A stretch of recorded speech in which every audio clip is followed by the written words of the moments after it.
Charan! Ayan na guys, tapos na tayo magpalitada sa loob at ito yung ating magiging salas at doon naman yung ating magiging dining at ito yung ating kwarto, balik kwarto, CR kwarto yan guys.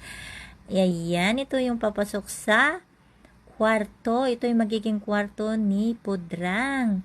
Ayan, malaki din yung kwarto niya guys at malalaki talaga ang bintana at ito naman yung CR na pinagitnaan ng kwarto, balik kwarto, CR kwarto at ito rin yung isa pang CR, isang kwarto na magiging kwarto ng aking mga binatang kapatid. Ayan guys, hindi tinipid yung space at syempre na ito rin yung ating master bedroom na may sariling CR at walk-in closet kasi ayoko na nakikita yung mga cabinet dyan. Gusto ko kama lang at saka TV.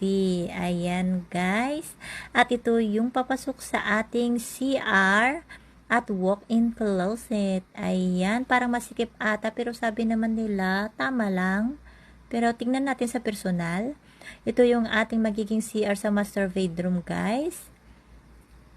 At ito naman yung ating walk-in closet. Yan natin ilalagay yung mga cabinet natin guys. At ito naman yung ating dirty kitchen. Ayan, dito